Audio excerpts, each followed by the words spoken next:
Recording studio जामुआ Chandtola.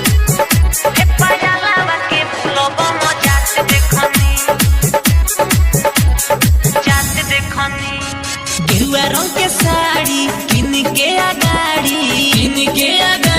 हो किन के आगाड़ी इन्हीं तो यार बाड़ी देवघर जात बाड़ी हो देवघर जात बाड़ी ये हुसैन तो सारा मात देखनी हे फलाना वो के देवघर जात देखनी हे पयाला के बुलबम जात देखनी मुस्काना के बाबा धाम जात देखनी